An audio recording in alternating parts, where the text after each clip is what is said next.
மார்நாதா. ஆண்டவராகிய இயேசு கிறிஸ்து நாமத்தினால உங்களை வரவேற்கிறேன். அதனுடைய வார்த்தைகள் நமக்கு வித்தியாசமான அர்த்தத்தை கொடுக்கக்கூடியது.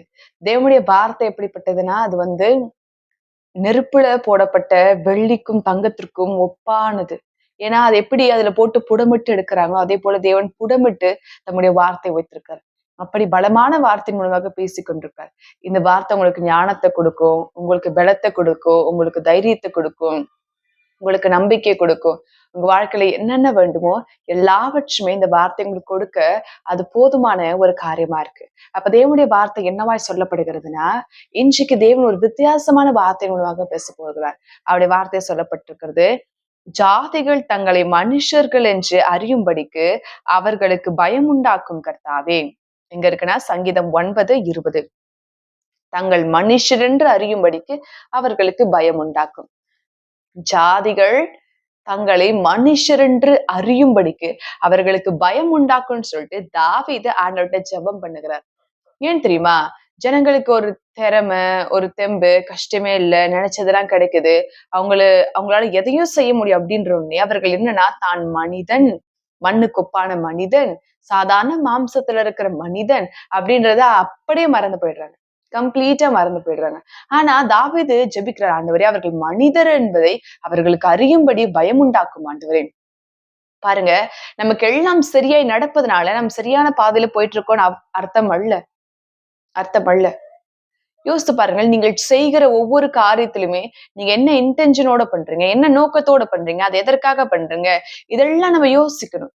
அப்போ ஜனங்கள் தங்களால் எல்லாம் செய்ய முடியும், என்னால் சகலவற்றையும் செய்ய முடியும் அப்படின்றதற்காக உங்களுக்கு எல்லாம் கிடைக்கிறது, நீங்க சரியான பாதையில போய்கொண்டிருக்கீங்கன்னு அர்த்தம் அல்ல. நல்ல ஆரோக்கியம் இருக்குன்றதுனாக நம்ம எதுனாலும் செய்யலாம் கிடையாது.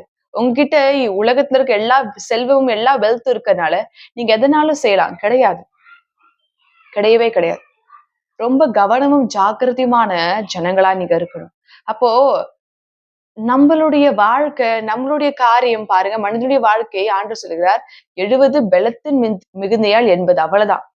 70 தான் தேவன் நமக்கு அப்பாயிண்ட் பண்ணி வைத்திருக்கிறது. சரி, மிஞ்சி போனா 80. அவ்வளவுதான். அதற்கப்புறம் வேற எதுவுமே கிடையாது. அது மாத்திரம் இல்ல, தேவன் நம்மளை மாம்சத்திலே வைத்திருக்கிறார். நீங்க என்ன செய்தாலும் ஏது செய்தாலும் நீங்கள் மண்ணுக்கொப்பான மாம்சமான மனிதர்கள் என்பதை ஒரு நாளும் மறக்காதீர்கள். உங்களுக்கு பராக்கிரமம் இருக்கலாம், பலம் இருக்கலாம், உங்களால என்னன்னாலும் செய்ய முடியலாம், நீங்க ஏதுனாலும் செய்யலாம். ஆனா நீங்கள் மனிதர்கள், நீங்கள் தேவ சாயலை தரித்து கொண்டிருக்கிற மனிதர்கள், நீங்கள் மண்ணுக்குப்பான மனிதர்கள், இதை மறக்காதீர்கள். நம்முடைய ஆண்டவர் நமக்காக எல்லாவற்றையும் செய்து கொடுப்பவரா இருக்கிறார். நம்ம அவர்கிட்ட நம்மை தாழ்த்தும் பொழுது நமக்காக பராக்கிரமான காரியத்தை செய்வார், நம்ம ஆசிர்வதிப்பார், நம்ம குறைகளை நீக்குவார், நமக்காக சர்வத்தையும் செய்வார். ஆனால் நான் மண்ணான மனுஷன், நான் சாதாரண மனுஷன், அதை மறக்க கூடாது. சொல்லுவாங்க, உயர உயர ஊர்க்குருவி பறந்தாலுமே அது பருந்தாகாது. குருவி எவ்வளவுதான் ஹைட்ல பறந்தாலும் குருவிதான் பறந்துதான். அதே போல நாம் என்னதான் காரியங்கள் செஞ்சாலும், ஏதுதான் காரியத்தை செஞ்சாலும், நாம மனுஷர்கள் தான், கடவுள் தான். நம்ம நிறைய செய்யறதுனால, பெருசா உலகத்துல இருக்கிறதுனால, இன்வென்ஷன் இருக்கிறதுனால, உங்களால நீங்க செய்யறதெல்லாம் பிளஸடா இருக்கிறதுனால நீங்கள் தேவன் அல்ல. உங்களால் எல்லாமே முடியும் கிடையாது. உங்கள் பலத்திற்கு மிஞ்சின காரியம் எவ்வளவோ இருக்கு. மனிதன் எதனாலும் ஏதோ அவங்களால முடிந்ததை செய்யலாம். இயற்கைக்கு முன்பாக உங்களால நிற்க முடியாது. எதுவுமே உங்களால செய்ய முடியாது. உங்களுடைய பலத்துக்கு மிஞ்சின காரியம் அதிகம் இருக்கு. நீங்க நினைச்சு இந்த பூமிக்கு வரல. நீங்க என்ன பிறக்கிறதுக்கு முன்பாக நீங்களே கற்பனை பண்ணி நீங்களே யோசித்து, ஆண்டவரே இந்த பூமிக்கு நான் போயிட்டு வரேன், என்ன அனுப்புங்க, நான் வரேன் அப்படின்னு சொல்லிட்டு யார்ட்ட பெர்மிஷன் கேட்டு ஏதாவது பண்ணிட்டு வந்தீங்களா? நானே மனுஷியா போய் வாழ்றேன் இல்ல. உங்களுக்கு நினைவே ஒரு 1.5 வயசு 2 வயசு, அதற்கப்புறம் தான் நீங்க யாருன்ற ஒரு நினைவே உங்களுக்கே வரும். அதற்கு முன்பாக வரையும் நீங்க யாரு, உங்களுக்கு என்ன வேணுன்றதே உங்களுக்கு தெரியாது. அதற்கப்புறம் கொஞ்சம் கொஞ்சமா கற்றுக்கொண்டு வருகிறீர்கள். சோ இப்படித்தான் போகுது. அப்ப இயற்கையா இருக்கட்டும், எந்த ஒரு காரியமா இருக்கட்டும், உங்கள் கட்டுப்பாட்டுல இல்லை. ஒரு ஜுரம் அடிச்சா கூட நம்மளுடைய உடம்பெல்லாம் தாங்காது. ஒரு சின்ன பிரச்சனை வந்தாலே கலங்கி போய் தவித்து போய் நிற்போம். அப்ப எதுவுமே நம்முடைய சுய கட்டுப்பாட்டுல இல்ல, எதுவுமே நம்முடைய கரத்துல இல்ல, எல்லாமே தேவனுடைய கரத்திலும் தேவனுடைய கட்டுப்பாட்டிலும் இருக்கு. தேவ சமூகத்துல அவருடைய கரத்துல இருக்கு. அப்ப நம்ம எப்பேற்பட்ட பிள்ளைகளா இருக்கணும் அப்படின்னா, தேவனை சார்ந்து கொண்டு, தேவனை நம்பிக்கொண்டு, தேவ சமூகத்துல உங்களை ஒப்புக் கொடுத்து, அவருக்காக உறுதியை பற்றி பிடிக்கிற பிள்ளைகளா இருக்கணும். இதுல ரொம்ப ஜாக்கிரதையா இருங்க. அதனால்தான் அவர் அழகா ப்ரே பண்ண, ஆண்டவரே மனிதர்கள் தாங்கள் மனிதர்கள் என்பதை அறிந்து கொள்ளும்படி அவர்களை பயம் உண்டாக்கும். ஏன்னா மனிதர்களுக்கு பயம் அப்படின்ற ஒரு விஷயம் இல்லாதனால்தான் அவர்கள் துணிகரத்துல செய்வாங்க. கர்த்தர் பயப்படக்கூடாதுன்னு சொல்லியிருக்காரு. ஆனா துணிகரமா எதையும் செய்யக்கூடாதுன்னு சொல்லியிருக்காரு. பயம்னா ஜனங்கள் தேவையில்லாம பயப்படக்கூடாது. இப்படி ஆயிடுமோ, நமக்கு கஷ்டம் வந்துருமோ, இது வந்துருமோ அப்படின்னு பயப்படாதன்னு தான் தேவன் சொல்லியிருக்காரு தவிர, துணிகரமா அதற்காக பாவம் செய்யணும்னு சொல்லல. பாவம் செய்கிற ஜனங்கள்கிட்டயும் எந்த ஒரு பயமுமே இருக்காது. அந்த ஜனங்கள்ட்ட போய் நீ பயப்படாத, நீ பாவம் செய்யலாம் தேவன் சொல்ல மாட்டாரு. அது துணிகரமாய் செய்கிற பாவம். அதை செய்யக்கூடாது. அது தவறு. அது தேவையில்லாத காரியம் தெரியும். தெரிந்துமே அவர்கள் துணிகரத்திலே காரியத்தை செய்வார்கள். ஆனா தேவனுடைய பிள்ளைகளோ, சாதாரண ஜனங்களோ, வெகு ஜனங்களோ, சாதாரண வாழ்க்கை வாழ்கிற ஜனங்கள், அவர்களுக்கு இயற்கையா நேச்சுரலா இதாயிடும். ஏதாவது கஷ்டம் வந்துரும், ஏதாவது தீங்கு நடந்துன்னு சொல்லிட்டு அந்த பயம் இருக்கும். அந்த பயத்திற்கு தான் தேவன் சொல்கிறார், நீ பயப்படாது. துணிகரமாய் ஜனங்கள் செய்வார்கள். மனம் போன போக்கிலே செய்வார்கள். இஷ்டப்படி செய்வார்கள். தனக்கு என்னென்ன வேண்டுமோ எல்லாவற்றையும் செய்வார்கள். அப்படிப்பட்ட ஜனங்களுக்கு தேவன் எதிர்த்து நிற்கிறார். அப்போ தேவன் எப்படின்னா, அவர் நம்மை உண்டாக்கி தம்முடைய பிள்ளைகள் போல பாவித்து, நாம் அவரோடு கூட இருக்கும்படியாக தேவன் நம்மை சிருஷ்டித்திருக்காரே தவிர, மற்றபடி நம்ப தேவனுடைய பலத்துக்கும், தேவனுடைய காரியத்திற்கும் மிஞ்சி செயல்படும்படி தேவன் எதுவும் செய்யல. ஏன் தெரியுமா? அப்படி மிஞ்சி செயல்பட்டு விழுந்து போனவன் தான் பிசாசாய் மாறி இருக்கிறான். கர்த்தர் நம்மை அவரை போல நடத்துகிறார். பிசாசு விழுந்தது நோக்கம் என்ன தெரியுமா? பிசாசுக்கு ஒரு பெயர் இருக்கு. அவன் திருடன், அவன் கொலைகாரன். திருடன் திருடவும் கொல்லவும் அழிக்கும் வருகிறானே அன்றி வேற ஒன்றுக்கும் வரான். அவன் திருட வருகிறான், அவன் கொல்ல வருகிறான், அவன் அழிக்க வருகிறான். எதை திருட வருகிறான்? உங்கள் பணமா? பணமெல்லாம் அவனுக்கு ஒரு விஷயம் இல்ல. உங்களுடைய சொத்துக்களா? உங்களுடைய பெயர் புகழா? இல்ல, அதெல்லாம் அவனே தருவான். பிசாசு பாருங்க, ஒரு விஷயத்த நல்லா புரிஞ்சுக்கணும். கர்த்தர் மாத்திரம்தான் பேர், புகழ்ச்சி, ஆசீர்வாதம் இதெல்லாம் தருவார்னு இல்ல. ஒரு பக்கம் பிசாசு இருக்கிறான். பிசாசும் பேர் தருவான். பிசாசும் புகழ் தருவான். பிசாசும் பணம் தருவான். பிசாசும் பொசிஷன் தருவான். பிசாசும் எல்லாவற்றையும் அவனுக்கும் கொடுக்கப்படும். ஏன்னு தெரியுமா? வசனம் சொல்லப்பட்டிருக்கிறது, இவ்வுலகத்தின் அதிபதி இயேசுவா சொல்றாரு, இவ்வுலகத்தின் அதிபதி என்னிடத்தில் வருகிறான், என்னிடத்தில் அவனுடைய காரியம் ஒன்றும் இல்லை. அப்ப ஆண்டவரே ஒரு பேர் அவனுக்கு டேக் கொடுக்கிறாரு. என்னன்னா உலகத்தின் அதிபதி. ஆமாம், உலகத்தின் அதிபதி அவன் இருக்கிறான். இந்த பூமியை தான் மனிதர்கள் பிசாசுக்கு விற்று கொடுத்து விட்டார்களே. அப்போ அவன் கொஞ்சம் கொஞ்சமா புடிச்சு பூமியை பிடிச்சு வைத்துக் கொண்டிருக்கான். ஆனா வசனம் சொல்லிக்கிறது, பூமியோ அவர் மனுபுத்திரருக்கு கொடுத்தார். அப்ப எனக்கு கொடுக்கப்பட்ட பூமியில, நம்முடைய பூமியில இன்னொருவன் கூடியிருக்கிறான். அவன் நம்ம கிட்டே இருந்து திருடி, நம்முடைய பொருள், நம்முடைய பூமியை திருடி அவன் ஆளுகை செய்து கொண்டிருக்கிறான். திருடவர்கள், கொள்ளவர்கள். எதை கொள்ளவர்கள்? என் ஆத்துமாவை. நான் நல்ல பரலோகத்துல தேவனோடு கூட நல்ல சந்தோஷமான வாழ்க்கையை வாழ நான் அழைக்கப்பட்டவள். ஆனா அதை விட்டு நரகத்திலே நான் அவமானப்பட்டு, கேவலப்பட்டு, நான் அந்த அக்னியில வெந்து போய், நான் அணுவணுவா சித்திரவதை அனுபவிக்கிறதற்காக அவன் வருகிறான். என்னுடைய ஆத்துமாவை கொலை செய்ய வருகிறான். அவன் என்னை அழிக்க வருகிறான். எனக்கு தேவன் வைத்திருக்கிற அழகான வாழ்க்கை, எனக்கான சித்தம், எனக்கான காரணம் இதெல்லாம் அவன் அழிக்க வருகிறான். அப்ப திருடன் திருடவும் கொல்லவும் அழிக்கும் வருகிறான் என்று ஒன்றுக்கும் வரான். அவன் வருகிறது மெய்யான காரியத்தை அவன் திருடுவான். பாருங்க, ஒரு திருட வந்தானா வீட்டுல இருக்கிற கிழிஞ்சு போன துணி, நீங்க தேவையில்லாம ஸ்டோர் ரூம்ல போட்டு வச்சிருக்கிற பாத்திரம், நீங்க வேணான்ட்டு ஒதுக்கி வச்சிருக்க பொருள், இதெல்லாம எடுத்துட்டு போவான். அவன் வந்தா விலை உயர்ந்த பொருட்களை கவர்ந்து கொண்டு போவான் திருடு. வீட்டுக்கு வந்தா அவன் விலையுறந்த பொருள் என்ன வீட்டுல இருக்கும்போது நகை இருக்கும், உங்களுடைய பணம் இருக்கும், உங்களுடைய சொத்துக்கள் இருக்கும், விலை உயர்ந்த காஸ்ட்லியான மெட்டீரியல்ஸ். இதைத்தான் ஒரு திருடன் உங்க வீட்டுக்குள்ள திருட வந்தா எடுத்துக்கொண்டு போவான் தவிர, நீங்க துவைக்காம வச்ச துணி, தேவையில்லாம போட்ட பொருள், நீங்க ஸ்டோர் ரூம்ல போட்ட தேவையில்லாத உடைஞ்சு போன பாத்திரம், இது எல்லாம எடுத்து போக வருவான் இல்ல. விலை உயர்ந்த பொருட்கள். அப்ப சாத்தானை பொறுத்தவரையும் விலை உயர்ந்தது என்ன தெரியுமா? நம்முடைய ஆத்மா, நம்முடைய வாழ்க்கை, தேவன் நமக்கு வைத்திருக்கிற சித்தம், தேவன் நமக்கு வைத்திருக்கிற திட்டம், இதெல்லாம் விலை உயர்ந்தது அவனை பொறுத்த அளவுக்கு. அவனுக்கு மிச்ச பொருள் எல்லாமே சும்மா ஏதோ ஒரு டிட்பிட், ஒரு சாதாரண ஒரு காரியம் மாதிரி, ஒரு ஸ்க்ரம் மாதிரி. அவனுக்கு அவ்வளவுதான். அப்ப பிசாசு இதை காட்டிதான் ஜனங்களை வஞ்சித்து, ஜனங்களை அவன் வேறு வழியிலே நடத்தி கொண்டு போகிறான். ஜனங்களும் அதற்கு பின்பாகவே போகிறார்கள். இப்போ உங்ககிட்ட அதிகமா ஒரு ஒரு வேலை வாங்கணும்னா நிறைய மெத்தட்ஸ் வச்சிருக்காங்க. ஹார்ஷா பேசுவாங்க, கோவப்படுத்துவாங்க, அமைதியா பேசுவாங்க. இன்னொன்னு, உங்களுக்கு நிறைய சலுகைகள் கொடுப்பார்கள். நிறைய சலுகைகள் கொடுப்பதன் மூலமாக உங்ககிட்ட நிறைய வேலை உறிந்து கொள்வார்கள். பாருங்க, நெறைய வேலை ஸ்தலங்கள்ல வொர்க் பண்ணுவாங்க. ஆனா அவர்களுக்கு சலுகை இருக்காது. ஆனா ரொம்ப ஹை செக்டார்ஸ் இருக்கிற வேலையெல்லாம் பாருங்களேன், அவங்களுக்கு ஃபெசிலிட்டீஸ் அந்த வொர்க்கருக்கு நெறைய ஃபெசிலிட்டீஸ் புரொவைட் பண்ணி குடுப்பாங்க. ஃபார் எக்ஸாம்பிள் ஒரு ஐடி கம்பெனி எடுத்துக்கோங்களேன். ஒரு ஐடி கம்பெனிக்கு ஏன் எல்லாரும் வேலைக்கு போகணும்னு நெனைக்கிறாங்க? அதோடைய ஃபேன்சிஃபுல் லைஃப் ஸ்டைல். அந்த லைஃப் ஸ்டைல் அவ்ளோ ஃபேன்சிஃபுல்லா இருக்கு அப்படின்னு சொல்லிட்டு அங்க போகணும்னு எல்லாரும் நெனைக்கிறாங்க. லைக் அப்போ பாருங்களேன், அந்த ஐடி கம்பெனில வேலை பண்றவங்க கிட்ட எவ்வளவு நேரம் வொர்க் பண்ணுவாங்கன்னு கேளுங்களேன். லைக் ஃபிக்ஸ்டு டைம்லாம் இருக்காது. 7 to 7 கம்ப்ளீட் பண்ணிட்டு வரணும். இல்ல. அவங்களுக்கு வேணும், தேவைன்னா அவங்கள எக்ஸ்ட்ரா வொர்க் பண்ண வைப்பாங்க. அவங்க ஜாப்ஸ் எல்லாம் அவங்களோட டைம்ஸ நெறைய கன்சியூம் பண்ணுவாங்க. அவங்க கிட்ட நெறைய வொர்க் வாங்குவாங்க.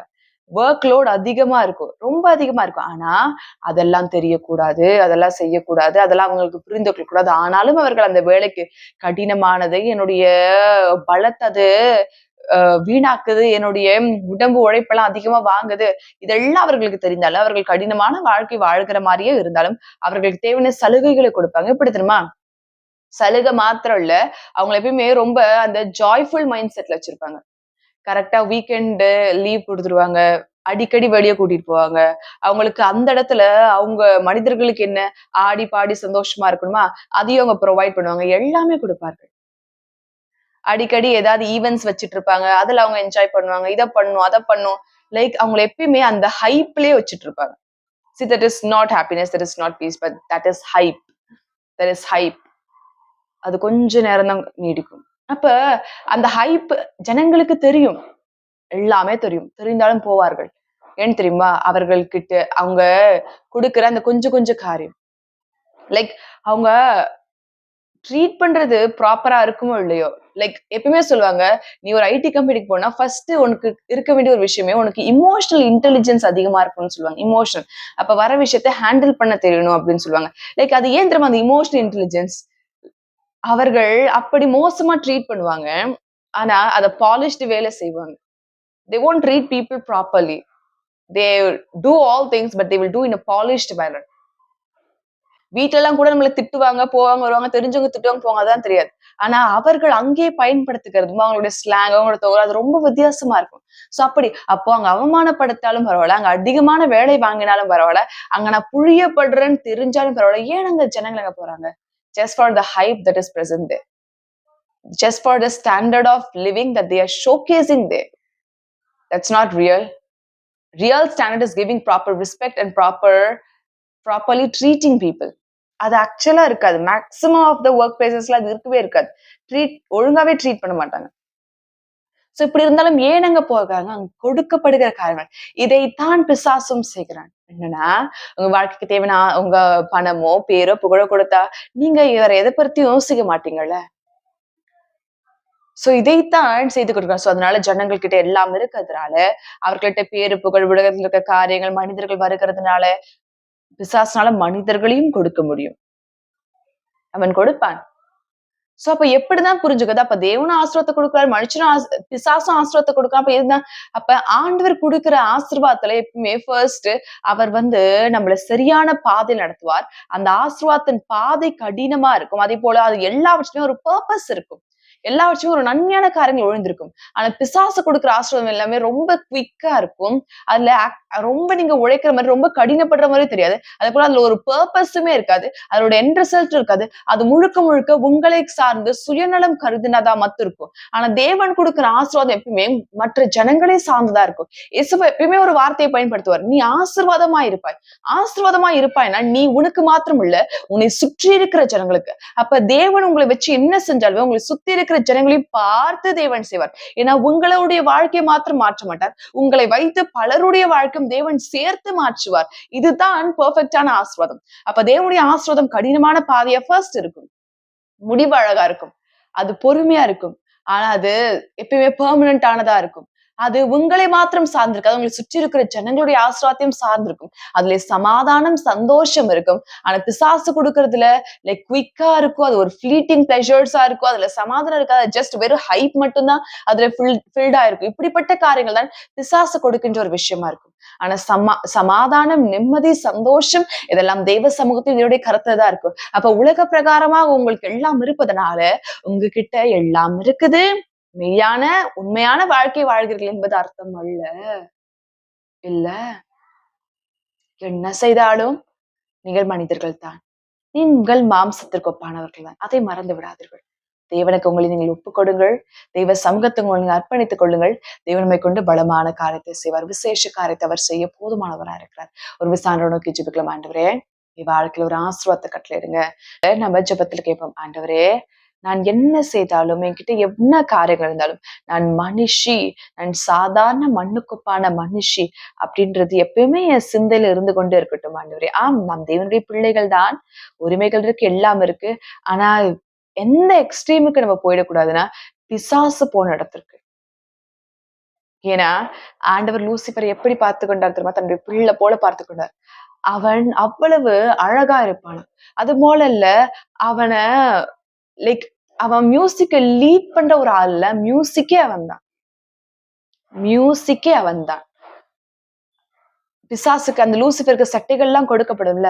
அப்போ அவன் இப்படி சட்டைகளை விரிக்கும் பொழுது அதுல இருந்து அவ்வளோ பிளசன்டான மெலோடியஸான மியூசிக்லாம் புறப்பட்டு வருவான்.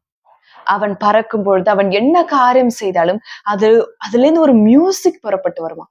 அதுவும் பிளசன்டான, ரொம்ப மெஸ்மரைசிங்கான, பியூட்டிஃபுல்லான, பிளசன்டான மியூசிக்லாம் புறப்பட்டு வருவான். அப்ப அவனை மியூசிக் லீட் பண்ணும்படி தேவன் செய்யல, அவனையே மியூசிக்காக தேவன் வைத்திருந்தார். ஆனா அவன் பெருமைப்பட்டு, அப்போ அவன் என்ன செய்து கொண்டிருப்பான்? அவனை தேவனை ஆராதித்துக் கொண்டே இருப்பான். அப்ப தேவன் அவனை ரொம்ப நேசிக்க ஆரம்பிச்சிட்டாரா? அவனை ரொம்ப நேசிச்ச உடனே அவனுக்கு ரொம்ப நெருக்கமா ஆக தேவன் ஆரம்பிச்சிட்டார். எவருக்கும் காட்டக்கூடாத, யாருக்குமே கொண்டு வரக்கூடாத அக்னி கற்கள் நிறைந்த இடத்துல எல்லாம் அவன் உள்ள போகும்படி தேவன் அவனுக்கு ஸ்பெஷல் பெர்மிஷன் கொடுத்தார். எல்லா இடத்துலயும் அவன் நுழைஞ்சு போவான். அவனுடைய சீக்ரெட் பிளேஸுக்கெல்லாம் அவனை தேவன் கூட்டிட்டு போவான். ரொம்ப நம்புறவர்களை, ரொம்ப நேசிக்கிறவர்கள் தானே சீக்ரெட்டை ரிவீல் பண்ணுவோம். சீக்ரெட்டான பிளேஸ், நம்மளோட சீக்ரெட்டான காரியத்தெல்லாம் அவர்களுக்கு ரிவீல் பண்ணுவோம். அப்ப இதெல்லாமே தேவன் லூசிபருக்கு காமிச்சாராம். இதெல்லாம் பார்த்தோன்னே அவனுக்குள்ள ஒரு பெருமை. என்ன பெருமை தெரியுமா? ஏன் இவர் மட்டும்தான் தேவனா இருப்பாரா? நாளா இருக்கக்கூடாதா? நினைத்த அந்த நொடியிலே அவன் விழுந்து போனான். சோ அதனாலதான் தேவன் நம்மளை ஆசீர்வதிப்பார், நமக்கு எல்லா வச்சு கொடுப்பார், சகிழ்ச்சி கொடுப்பார். அதற்காக நாம் தேவன் அல்ல, நாம் மனிதர்கள் தான். உங்களுக்கு பெரிய பெரிய இன்வென்ஷன் இருக்கட்டும், உங்களுக்கு பெரிய பெரிய சாம்ராஜ்யம் இருக்கட்டுமே, நீங்கள் பெரிய பெரிய காரியத்தை ஆளுகை செய்யுங்களேன். உங்ககிட்ட இல்லாத பணம் இருக்கட்டுமே, இல்லாத பேரா, இல்லாத புகழா, உங்ககிட்ட இல்லாத கர்மா எதுவாய் வேணாலும் இருக்கட்டும். அடிப்படையில் மனிதர்கள். எவ்வளவு பெரிய ஆளா இருந்தா என்ன? சாப்பிட தட்டு முன்னாடி வந்துதானே ஆகணும். நீங்கள் நினைத்த மாதிரி உங்கள் வாழ்க்கையை மாற்றிக்கொள்ள முடியுமா? சாப்பிடாமலே அப்படி இருந்துருவீங்களா? எதுவுமே செய்யாமலே இருந்துருவீங்களா? அப்படியே மறிக்காமலே அப்படியே ஜீவனோடு கூட இருந்துருவீங்களா? எங்க இருந்து வந்தீர்கள் தெரியுமா? இதெல்லாமே தெரியாமல் மனம் போன போக்கிலே இஷ்டத்திற்கு எந்த ஒரு காரியம் செய்யாதீர்கள். சி, ஆண்டவர் நம்மை ஆளுகை செய்ய நமக்கு தேவன் எல்லாவற்றையும் கொடுக்க வைத்திருக்கிறார். நம்ம கொடுக்க விருப்பப்படுறார். நாம் அதிகாரத்தில் நடந்து கொள்ள அவர் நினைக்கிறார். ஆனால் மிஞ்சின காரியம் அல்ல. எது ஒன்றுமே மிஞ்சி போகக்கூடாது. மிஞ்சி லூசிபர் போனான். விழுந்து போன பிசாசை, அவன் பிசாசை போல பூமியிலே அவன் சுற்றித் திரிகிறான்.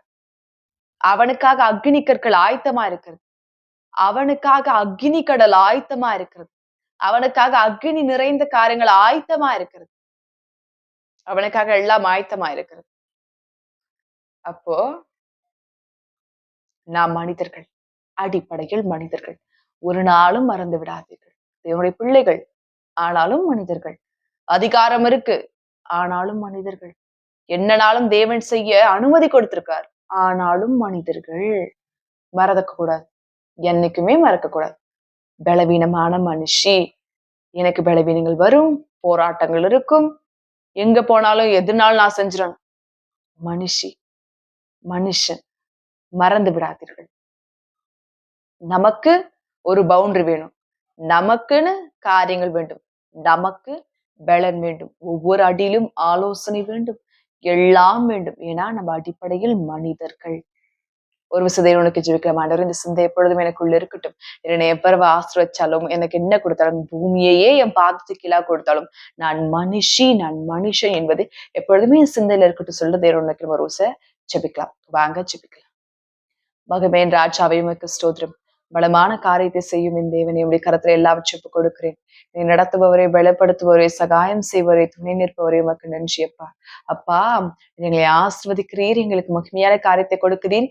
சர்வத்தையும் எங்களுக்காக செய்து கொடுக்கிற அதற்காக உமக்கு நன்றி அப்பா. தேவனே உமக்கு ஸ்தோத்திரம். ராஜாவே உமக்கு ஸ்தோத்திரம் ஆண்டவரே. மகிமையின் ராஜாவே உமக்கு நன்றி அப்பா. தேவாதி தேவனே உடைய கருத்துல இப்ப கொடுக்கிறீர் ஆண்டவரே. அப்பா, நாங்கள் என்ன செய்தாலும், என்ன காரியங்கள், ஏது காரியங்கள் செய்தாலும், எங்களை எவ்வளவு ஆசீர்வதித்தாலும் நாங்கள் மண்ணுக்கொப்பான மனுஷி என்பதை ஒரு நாள் நாங்க மறக்க கூடாது ஆண்டவரே. உம்முடைய பிள்ளைகள், உம்மை சார்ந்து கொண்டிருக்கிற மண்ணுக்கொப்பானவர்கள் என்பது என்றைக்கும் நாங்கள் மறக்க கூடாது. இந்த சிந்தை எப்பொழுதும் எங்களுக்குள்ளாக வையும் ஆண்டவரே. எங்கள் பூமியையே எங்கள் பாதத்திற்கு கீழாக கீழ்ப்படுத்தினாலும் நாங்கள் மனிதர்கள் என்பதை ஒரு நாளும் ஒரு பொழுதும் நாங்கள் மறக்க கூடாது. அந்த சிந்தையை கொடும் ஆண்டவரே. அந்த காரியம் எப்பொழுதும் எங்கள் உள்ளத்துக்குள்ளே இருந்து கொண்டே இருக்கட்டும் சுவாமி. எங்களை நடத்துங்க, எங்களை ஆசீர்வதிங்க, எங்களை பலப்படுத்துங்க, சர்வ காரியத்தையும் எங்க வாழ்க்கையில கொடுங்க. மகிமையான காரியத்தை செய்ய போறமைக்காக உமக்கு கோடி கோடி ஸ்தோத்திரம் ஆண்டவரே.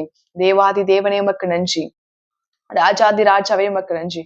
என்னை ஆசீர்வதிங்க, பலப்படுத்துங்க, வழி நடத்துங்க ஆண்டவரே. அப்ப இயேசு கிறிஸ்து நாமத்தாலே ஜெபிக்கிறேன். ஜெபம் கேளும் ஜீவனுள்ள பிதாவே. ஆமென், ஆமென், ஆமென்.